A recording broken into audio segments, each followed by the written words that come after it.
안녕하세요. 윤리와 사상교사 홍민기입니다. 여러분들 이제 동영상 수업이 익숙해졌는지 모르겠습니다. 사실 현장 수업에서는 여러분들에게 질문도 하고 얼굴 상태도 보면서 수업을 하니까 텐션이 올랐는데 그런 게 없으니까 조금 지루한 느낌이 선생님은 있습니다. 근데 거꾸로 여러분들이 피곤해 하는지 재밌어 하는지를 모르니까 진도가 쭉쭉 나가서 그 점은 좋은 것 같습니다. 여러분들은 어떤 게 더 나은지 나중에 물어보고 싶네요. 자, 오늘은 플라톤에 대해서 배웁니다. 플라톤은 이제 여러 가지 얘기를 하기 때문에 구분해서 좀 배우는 편이에요. 우주론도 있고 인식과 가치에 대한 얘기도 하고 이제 방법적인 얘기도 하겠죠. 그래서 하나하나 살펴보도록 하겠습니다. 자, 먼저 지난 시간에 배웠던 소크라테스를 비롯한 그리스 철학 계통들을 볼게요. 당연히 가운데 가장 위대한 인물인 소크라테스, 플라톤, 그리고 그의 제자인 아리스토텔레스가 이렇게 위치해 있습니다. 위로는 자연 철학자들이 있고요. 소크라테스와 논쟁을 벌였던 소피스트들도 보이네요. 소크라테스의 영향력이 고대 그리스의 사상계에 얼마나 컸는지를 보여주는 이제 밑에 학파의 모습들이 있습니다. 이제 시니크하다라는 것의 어원이 되는 키니코스 학파도 있고요. 이제 우리가 배울 에피쿠로스와 스토아 학파의 모습도 보이네요. 하지만 이제 플라톤과 아리스토텔레스도 이에 못지않은 엄청난 영향력이 있으니까 그것들도 한번 보도록 하겠습니다. 먼저 플라톤은 소크라테스의 제자이죠. 그의 플라톤의 제자는 아리스토텔레스입니다. 셋 다 엄청 위대한 인물이기 때문에 역사상 이렇게 위대한 인물의 제자가 또 위대한 인물이고 그의 제자가 또 위대한 인물이 되는 경우가 극히 없기 때문에 되게 신기한 일이라고 볼 수 있습니다. 이들을 줄여서 소플아라고도 부르기도 합니다. 소크라테스는 스스로가 글을 쓴 적이 없기 때문에 보통 그의 이야기는 그 제자인 플라톤의 저서에 많이 남겨져 있습니다. 특히나 소크라테스가 누군가와 대화하는 이야기들이 많이 남겨져 있죠. 후대 학자들은 어떤 건 소크라테스 본인의 사상이고 어떤 거는 소크라테스의 입을 빌린 플라톤의 사상일까를 구분하는 그런 작업들을 많이 했습니다. 그리고 소크라테스에 대한 이제 위대한 얘기를 조금 더 하자면 서양 철학자인 화이트헤드는 서양의 철학사는 플라톤 사상의 해설이거나 그 반대일 뿐이다, 도전일 뿐이다 이렇게 평가하기도 했습니다. 대단한 인물이죠. 귀족 집안의 출신이었기 때문에 유복했으며 레슬링 챔피언을 할 정도로 강한 육체를 지닌 그리고 빼어난 용모를 지닌 그러한 인물이었습니다. 그러니까 쉽게 말해서 엄친아였어요.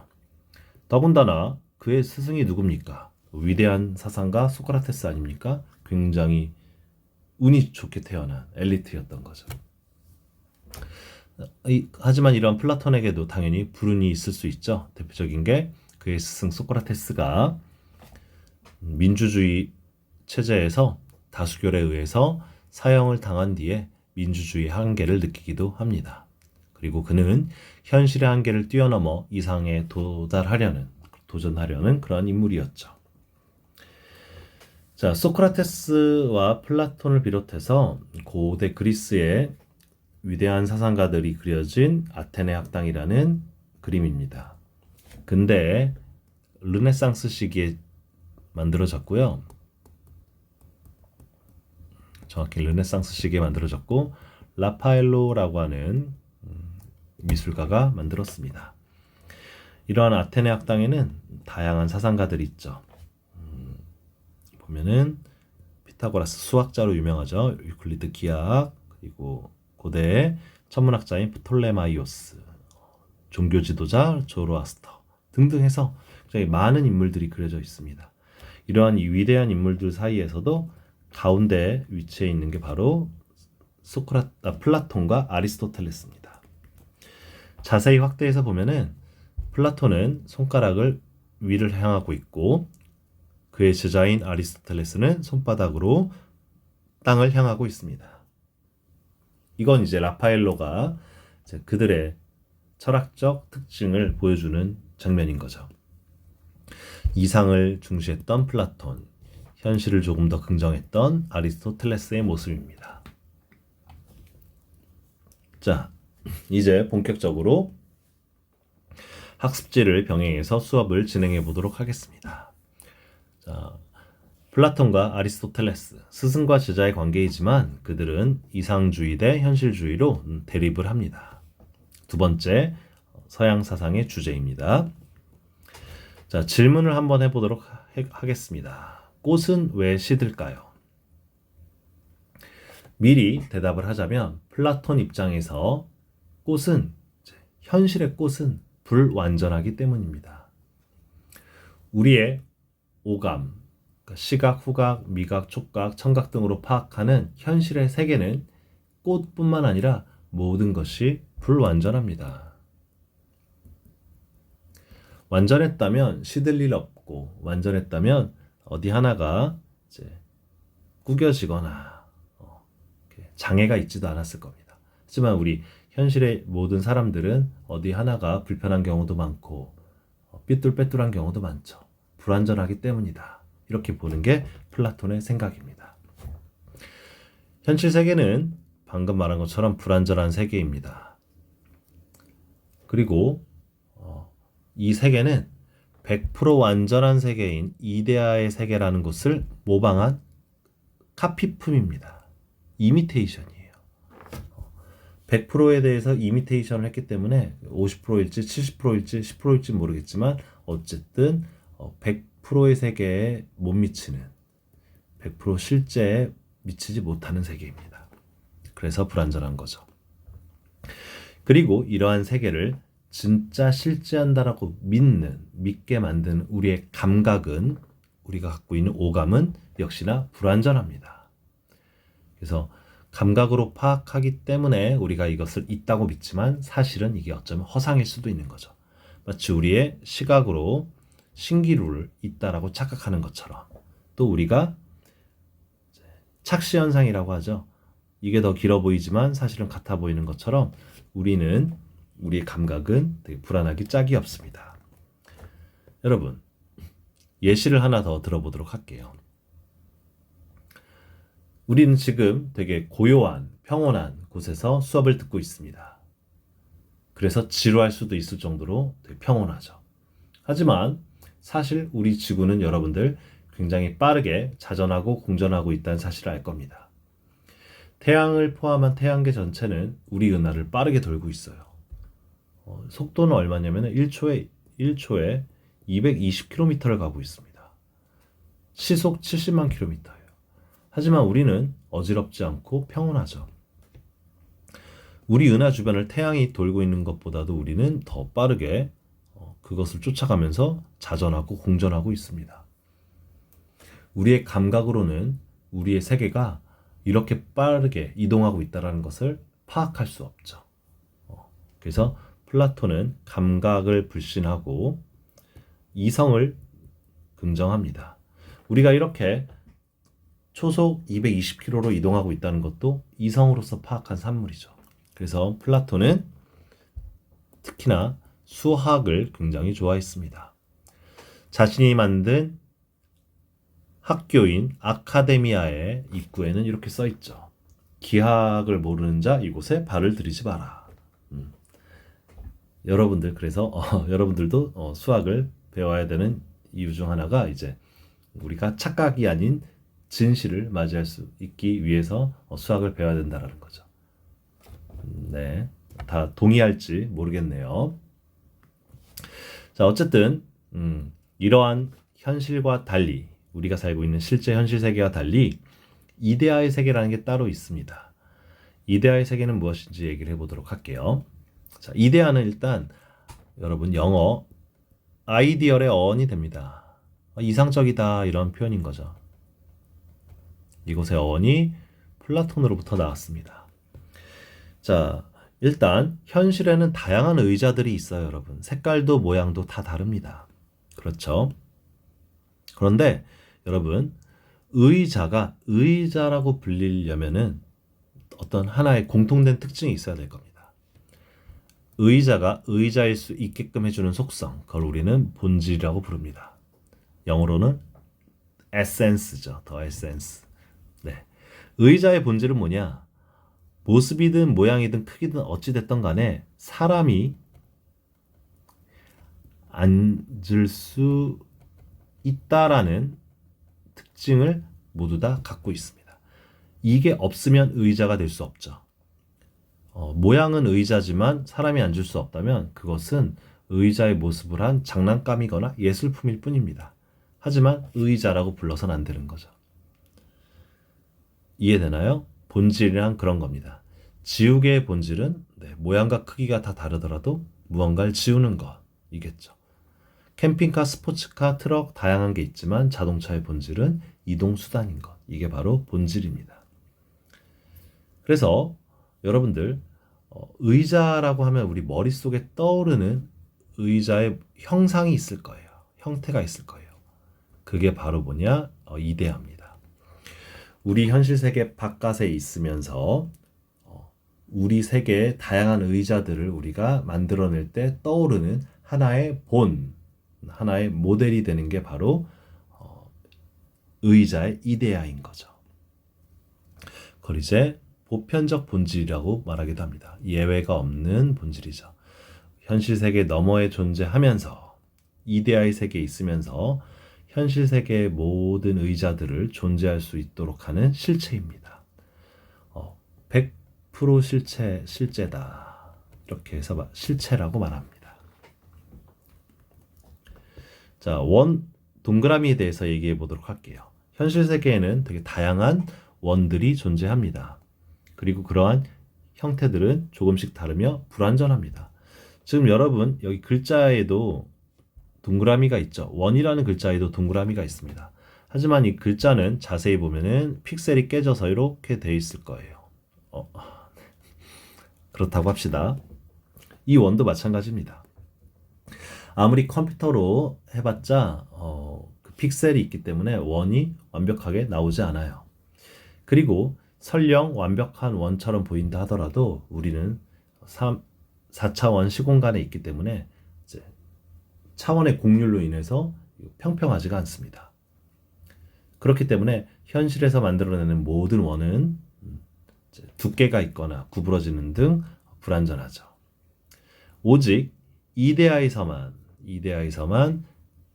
완벽한 원이 존재할 수 있습니다. 본질로서의 원이 존재할 뿐이죠. 한 평면 위에 한 정점에서 일정한 거리에 있는 점들의 집합이라는 의미 그대로의 원이 이데아의 세계에서만 존재한다는 겁니다. 즉 본질로서의 원은 유일하며 완전하며 현실 세계 밖에 존재합니다. 이것을 우리는 원의 이데아라고 부르며 완전한 실체이죠. 즉 그것을 본질이라 부릅니다. 언어를 배우는 거예요. 지금 본질, 형상, 그걸 이제 이데아 이렇게 얘기를 하는 겁니다. 자, 이러한 이데아의 세계에 대해서 더 얘기해 보도록 할게요. 자, 플라톤은 이제 우리가 동굴에 갇혀 있다라고 표현을 합니다. 이게 동굴의 비유예요. 우리는 마치 죄수들처럼 현실에 우리는 동굴에 갇혀 있습니다. 그리고 우리는 이제 진짜 실제하는 것들을 보지 못하고 가짜들을 본다라고 생각을 해요. 이해되나요? 우리는 실제 이데아의 세계가 아닌 이데아의 세계의 모방품인 현실 세계에 살고 있기 때문에 우리는 이데아를 보지 못하고 이데아의 모방품인 현실에 있는 것들을 볼 수밖에 없다. 이렇게 얘기를 합니다. 그래서 우리는 이제 현실 속에서 우리의 감각으로만 볼 수 있는 오류들을 실제라고 믿으면서 살아간다라는 거죠. 하지만 이런 죄수 중에 한 명쯤은 예외적으로 탈출을 해서 밖으로 나가게 됩니다. 그리고 거기서 실제 세상을 만나면서 아, 이것이 진짜 진정한 세상이구나 이데아의 세계를 파악할 수 있다. 이렇게 보는 거죠. 이렇게 풀려나서 실제를 본 이러한 사람을 우리는 철학자라고 부릅니다. 그리고 이 철학자는 다시 동굴 안으로 들어와서 갇혀있는 사람들을 풀어주고 구해주는 그런 사명을 갖게 된다. 이렇게 말하는 게 바로 플라톤의 동굴의 비유입니다. 이때 이제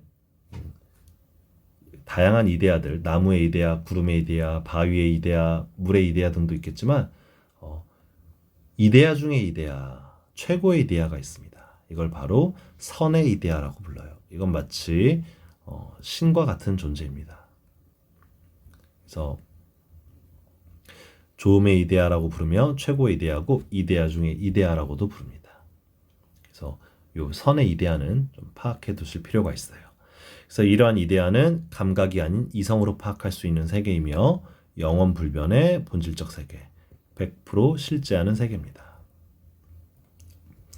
자, 이러한 비유는 우리에게 어떤 의미를 줄 수 있는가? 여러분들 우리는 이제 SNS, 인터넷 글 속에서 마치 세상의 이제 모든 것들을 파악한다라고 착각하면서 살 수도 있는 거겠죠. 실제 우리가 더 지혜를 갖고서 본질을 파악하기보다는 우리가 남들이 만들어 놓은 현상 속에 사로잡혀서 살 수밖에 없을 수도 있습니다. 누군가가 꾸며낸 이제 브랜드, 마케팅에 의해서 인생은 이런 거구나 허비하면서 살 수도 있는 거죠. 그런 것들을 깨트리기 위해서는 우리는 조금 더 세상의 본질, 그것을 파악할 수 있는 지혜를 획득해야 된다는 게 플라톤의 입장입니다. 또한 여러분, 요새 이제 이런 의미를 가질 수도 있어요. 좀 무서운 얘기일 수도 있는데, 플라톤이 우리가 계속 이렇게 얘기를 하죠. 뭐라 말하느냐? 우리가 살고 있는 세계는 실제 세계가 아닌 이데아의 카피이며 우리가 감각으로 느끼는 것들은 진실이 아니다라고 얘기하는 건 이제 가상세계가 떠오르게 됩니다. 버추얼 리얼리티죠. 당시에는 컴퓨터가 없었기 때문에 동굴의 비유를 통해서 이를 제시했는지도 모릅니다. 우리가 살고 있는 세상이 어쩌면 가상의 세계일 수도 있지 않겠느냐, 이러한 얘기가 될 수도 있습니다. 이건 떡밥으로 넘어가도록 할게요. 자, 그 다음 4번으로 가봅니다. 플라톤도 그의 스승과 같이 영원불멸을 믿었습니다. 그리고 윤회를 믿었어요. 윤회. 그래서 사람이 죽으면 육체는 소멸하지만 영혼은 불멸하여 이데아의 세계로 넘어갑니다. 그리고 새로운 육체가 생기면 리뉴얼돼서 다시 현실 세계로 넘어오는 것이죠. 그리고 이데아의 세계에서 다시 현실 세계로 영혼이 넘어갈 때 이데아에서 알고 있었던 이데아에 대한 모든 암들은 망각의 강을 건너면서 잊어버린다, 이렇게 얘기합니다. 이게 이제 고대 그리스의 전승을 통해서 나오는 레떼의 강, 망각의 강이라는 그러한 사유를 받아들인 거죠. 근데 이제 결국에는 잊어버렸기 때문에 현실의 우리들도 육체를 갖고 있지만 우린 영원불멸하는 영혼을 갖고 있기 때문에 우리가 노력을 하면은 이데아에 대한 지식을 다시 깨달을 수 있다라고 플라톤은 얘기합니다. 왜냐하면 몰랐던 게 아니라 우리는 다 알고 있었는데 잠시 잊어버린 것뿐이며 우리가 수련을 통해서는 다시금 이것을 잊어버린 것을 깨달을 수 있다라고 보는 거죠. 그걸 바로 상기설이라고 말합니다. 까먹은 걸 다시 기억한다, 이런 의미인 거죠. 이해되죠? 그래서 노력을 하면은 우리는 우리의 인식 능력은 진리를 알 수 있다, 이렇게 얘기할 수 있겠습니다. 그 다음, 우리의 영혼에 대해서 소크라테스는 모든 덕은 지혜의 다른 모습일 뿐이다 라고 얘기를 했습니다. 결국 덕은 지혜 하나다, 이렇게 얘기를 한 거죠. 하지만 그의 제자인 플라톤은 이와 달리 인간의 영혼은 세 부분으로 나뉘고 각 부분에 맞는 덕이 있다라고 주장을 합니다. 우리의 육체에도 머리, 가슴, 배가 있는 것처럼 영혼에도 이제 이성뿐만 아니라 기계, 정욕이라고 하는 부분이 있다라고 얘기를 합니다. 그래서 이성이 뛰어나게 활동하는 것을 지혜라고 말하고, 기계, 감정에 해당하는 부분인데 기계가 잘 발휘되는 사람을 용기 있는 자라고 말하며, 정욕, 즉 욕구가 잘 발휘되는 사람을 절제의 덕이 있는 사람이다, 이렇게 말을 한다라는 거죠. 그리고 그래서 이제 우리가 절제하면서도 용기도 있고 지혜도 있는 모든 덕을 갖춘 자를 이제 올바르다라 하여 정의의 덕을 얻은 상태다라고 얘기를 합니다. 즉 정의의 덕이라는 것은 따로 있는 게 아니라 영혼의 세 부분에 고유한 덕을 다 갖추고 있는 자를 정의의 덕을 갖춘 자다라고 말을 하는 거죠. 패키지인 거죠. 패키지. 또한 플라톤은 여러분 밑에 보이는 마부의 예를 들면서 마차를 모는 마부가 이성이 되고, 이제 말이 두 마리가 있는데 이제 흰 말과 검은 말이 있어요. 흰 말은 이제 가슴에 해당되는 부분인데, 이제 감정 부분인데, 이 말은 마부의 말을 좀 잘 듣는 말, 이렇게 말을 하고요. 이제 욕망이라고 하는 부분은 마부의 말을 잘 안 듣는 말, 이렇게 표현을 합니다. 어쨌든 이 말들은 마부의 말을 잘 들을 때 마차가 잘 가겠죠. 그래서 플라톤은 결국에는 이성이 기계와 욕구를, 정욕을 잘 통제할 때 바람직하다라는 평가를 하면서, 역시나 소크라테스를 이어서 주로 이성, 지식이 중요하다라는 주지주의 입장을 보입니다. 이해됐죠? 넘어가 보도록 할게요. 그 다음, 네. 그 다음 이제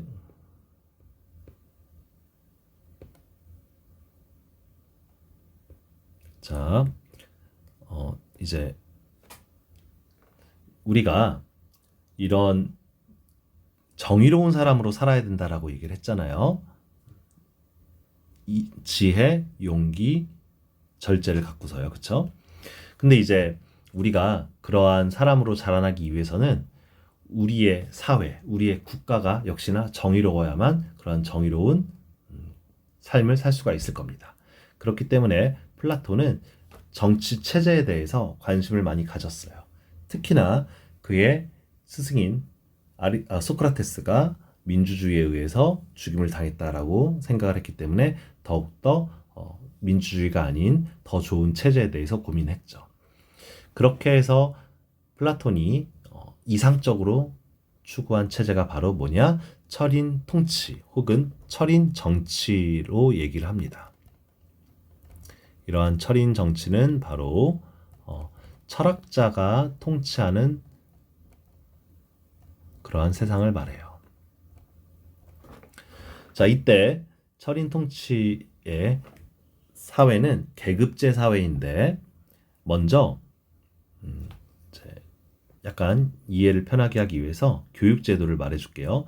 플라톤은 모든 아이들은 지위고하를 막론하고 어떤 집 출신이든 똑같이 모두가 공동의 교육 과정을 통해야 된다라고 생각을 했습니다. 그래서 20살이 됐을 때 테스트를 봐가지고 탈락한 자들은 생산자가 됩니다.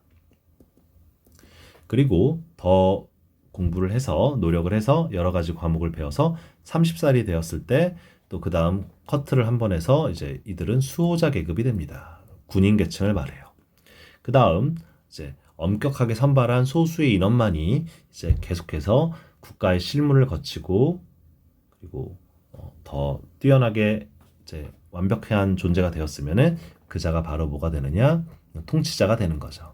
이런 통치자는 모든 교육을 다 완벽하게 배웠기 때문에 철학자, 이데아의 삶을 알 수 있는 그러한 존재인 거죠. 이러한 존재가 통치자가 되는 그러한 구조를 이야기했습니다. 그래서 맨 먼저 커트당한 자들을 이제 생산자 계급이라고 하는데, 이들은 이제 지혜를 갖추지를 못해요. 지혜의 덕까지는 갖추지 못했습니다. 다만 계속해서 끊임없이 공부를 하고 수련을 했기 때문에 적어도 절제의 덕을 갖고 있는 자들이에요. 농업 상업, 공업 등의 활동을 하면서 국가에 부를 가져다 주지만 이기적이거나 탐욕을 부려서 국가를 해치지는 않는 그러한 존재들입니다. 절제의 덕을 갖고 있죠. 그 다음 군인 계급인데 군인 계급은 당연히 용기가 필요하겠죠.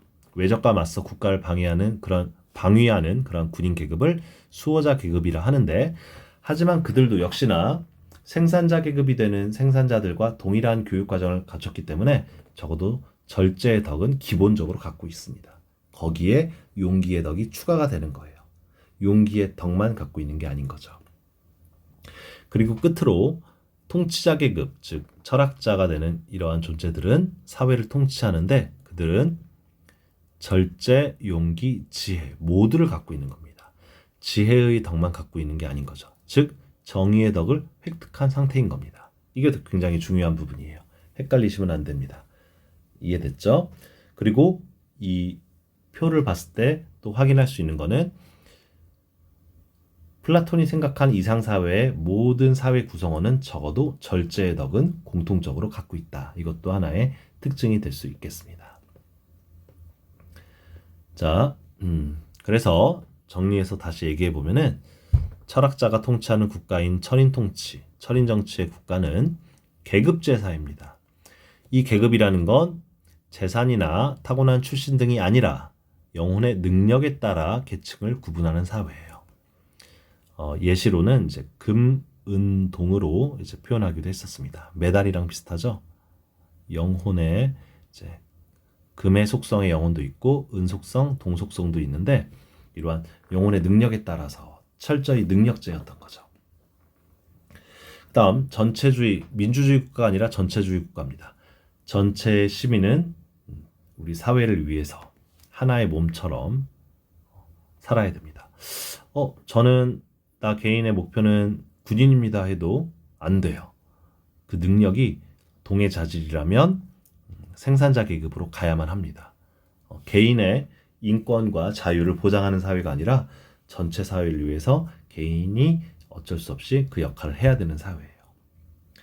그리고 정의로운 사회를 추구했는데 이때의 정의라는 건 각 계급에 알맞은 인물이 배치되는 사회가 바로 정의의 사회다. 이렇게 보는 거죠. 이게 바로 플라톤의 철인 통치의 모습입니다. 자, 우리 여러분 지금 보면 알겠지만 6번과 7번을 조금 바꿔서 설명을 했습니다. 그래서 학습지를 확인하시고요. 이제 마지막으로 정리 부분을 보도록 하겠습니다.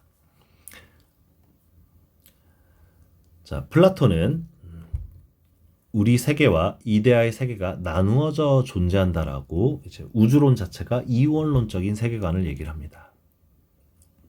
또한 인간 또한 육체와 불멸의 영혼으로 두 개로 나뉘어 존재하는 걸로 이야기를 하죠. 또한 인간은 이제 상기설에서 얘기한 것처럼 이데아에 대한 진리를, 지식을 파악할 수 있는 그런 존재로 그려집니다.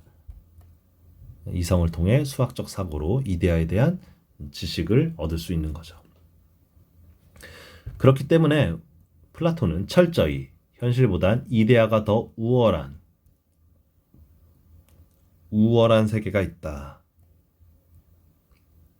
그래서 우리는 이 우월한 세계를 추구해야 되지 더 열등한 곳에 매몰될 필요는 없다. 이렇게 얘기를 합니다. 즉 우리의 감각으로 느끼는 현실 세계는 가상의 세계, 모방의 세계, 불완전한 세계, 더 열등한 세계이기 때문에 우리는 이곳보다는 이데아의 세계를 위해서 그곳의 진리를 터득하기 위해 노력해야 된다. 그래서 우리는 영혼을 더 가꾸는 삶을 살아야 된다라고 얘기를 합니다. 그리고 그 방법으로는 우리가 정의로운 영혼을 가질 수 있도록 철인 통치를 통해서 살아가야 된다. 이렇게 제시를 하는 거죠.